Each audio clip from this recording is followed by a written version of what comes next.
The Xiaomi Pad 5 was a tablet that set a benchmark in tablet industry. Its successor was the Xiaomi Pad 6. And now here we have the recently launched Xiaomi Pad 7. I've been using this tablet from almost a month and I can definitely say that this one is the best Android tablet under 30k. Let's talk about it from the beginning. In the box you get the tablet on the top along with a user manual and a charger. The box includes a 45 watts Type A to Type C charger. It's not rapid fast charging, but yes, 45 watts is good enough. Yes, it is a good looking tablet, though it doesn't feel as premium as OnePlus Pad or iPad 10 generation. But yes, it is still well designed. It comes with aluminium body and flat edges. This tablet also has Gorilla Glass 3 protection, but it doesn't offer any kind of IP resistivity. So yes, a small splash of water can do the thing. Anyway, it's a sleek looking tablet. It is not that much longer, but it is wide. It looks like a notebook. And yes, this tablet weighs around 500 grams, but weight distribution is very good. I can even operate this tablet with a single hand. On the left side, there are no buttons at all. On the right side, you get the volume buttons and keyboard pins. The top of this tablet features 2 speakers, and Dolby Atmos branding is there along with a power button. But there is no fingerprint scanner here in power button. At the bottom, there is a Type-C port and 2 speakers. In total, this tablet offers quad speakers with Dolby Atmos configuration. First, you should listen to this audio sample.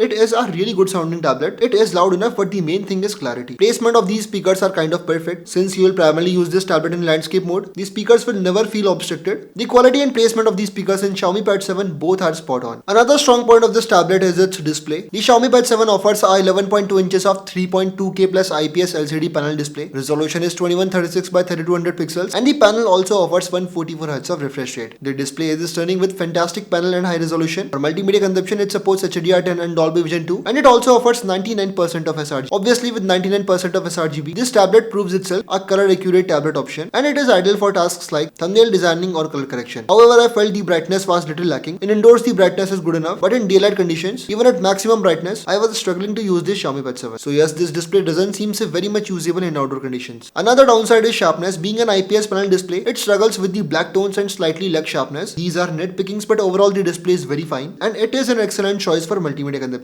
This tab comes with Android 15 out of the box, and paired with the all-new HyperOS 2, the OS experience is pretty smooth. No lags, no jitters here, but when compared to iPad or even OnePlus Pad, the optimization isn't that good. Still, the tablet performs very well. You can use features like split screen easily, and many iPad OS like features are also available. There is also a PC mode that allows you to attach a mouse and keyboard for desktop like features. You can open 2 floating windows simultaneously, and the split screen mode works very fine. Friends, the OS in Xiaomi Pad 7 is very feature rich and decently optimized, so in terms of OS experience, you will not face any issues at all. However, the update cycle could be in concern. Xiaomi offers only 2 years of Android updates and 3 years of security updates with Xiaomi Pad 7. Considering it is a 30,000 rupees tablet, it won't become irrelevant in just 2-3 years. And from my side, it deserved at least 3-4 years of security updates. But unfortunately, that's beyond our control. While the Xiaomi Pad 7 may disappoint you with its update policy, but it excels in performance. It is powered by the Snapdragon 7 Plus Gen 3 chipset, and the performance is incredible. Look at these scores first. For day-to-day tasks like surfing, managing multiple tabs, or keeping several apps open, this chipset handles it all very effortlessly. But the real performance test is gaming. As I mentioned, I've been using this tablet from almost a month. I've also tried various games on it. It never disappointed me in terms of performance. First, I tested Generation Impact. By default, these settings were set to medium, and the gameplay was very smooth. The Pad 7 delivered a constant 60 FPS on medium settings, with not even a single frame drop. However, when I switched it to the highest settings, the performance felt slightly lacking, with the tablet delivering 40-50 FPS at the max. Generation Impact is a demanding game, and apart from M1 Pad iPads, it struggles on almost any tablets on high settings. Still, the performance here is decent. Next, I tested Asphalt 9, and it was just a formality. Asphalt 9 ran flawlessly on this device at even maximum settings, and there was not even a single frame drop. The Pad 7 also offers a game turbo mode, allowing you to customize your gaming experience even further. You can tweak settings like higher FPS, enhanced colors, and even more. There is even a custom mode that lets you to deeply modify game settings as per your preferences. While playing, the game turbo mode pops up with the right swipe, giving you quick access to the features like D&D mode, screenshots, screen recording, performance monitoring, and all. Obviously, you can figure out these things on your own. Next, we tested Call of Duty Mobile. Here, ultra frames are supported only at low resolution, while medium, high, and very high settings max out at 60 FPS. The Pad 7 performed well in both scenarios, delivering constant 90 FPS on low settings and 60 FPS on the very high settings. I also tried Call of Duty Warzone, and it is a very demanding game. Here I kept the frame settings to uncapped to test its limit, and this will test the limits of Pad 7. On medium to high settings, the tablet delivered around 60-80 FPS. Although the performance was somewhat unstable, it remained playable in all settings, never dropping frame below 60 FPS. Lastly, I tested BGMI, where smooth graphics supports 90 FPS and balanced HD and HDR settings support 60 FPS. Ultra HDR is capped at 40 FPS. Friends, depending on your settings, the Pad 7 delivers the capped frame consistently. If you are an esport player, go with smooth graphics for 90 FPS. If you prefer a visually pleasing experience, go with HDR settings and it will still provide constant 60 FPS. Gyroscope support is also available. Yes, gyro players can also give it a try. The Pad 7 comes with a basic 13 megapixels of rear camera. It supports 4K recording at 30 FPS, and here is a video sample from the rear camera. As average as the rear camera is, the 8 megapixels front camera is equally basic. It is sufficient for attending Zoom calls and all, but yes, even if you want to capture notes from camera, you still need decent lighting condition for this camera. I can see that camera setup is not a strong point in this tab. This Xiaomi Pad 7 is equipped with a 8850 mAh of battery, and it also supports 45 watts charging. As I mentioned earlier, the charger is included in the box. The battery backup is quite decent. Standby time is around 4-5 days. For continuous video playback, expect 5 to 6 hours of backup. For normal usage, you can get it around 1 to 2 days of backup. And if you are gaming non-stop, then this tablet will last 2-3 hours max. Battery backup depends entirely on your usage, but overall the backup is quite decent. Additionally, this tablet supports Bluetooth 5.4 and 6 GHz of Wi-Fi, and both of these are of latest standards. Now, who is this tablet for? Look, if you want top-notch performance in an Android tablet, that too under 30,000, then this Xiaomi Pad 7 is the best option. But if you are not looking just for performance, you need refined OS optimization and many more features, then I think at the same price point, iPad 10 generation is a better option. By the way, if you would like a dedicated comparison video of Pad 7 and iPad 10 generation, then let me know in comments below. But this was my 1 month review of Xiaomi Pad 7, and specifically for Android users, it is definitely a recommended tablet option.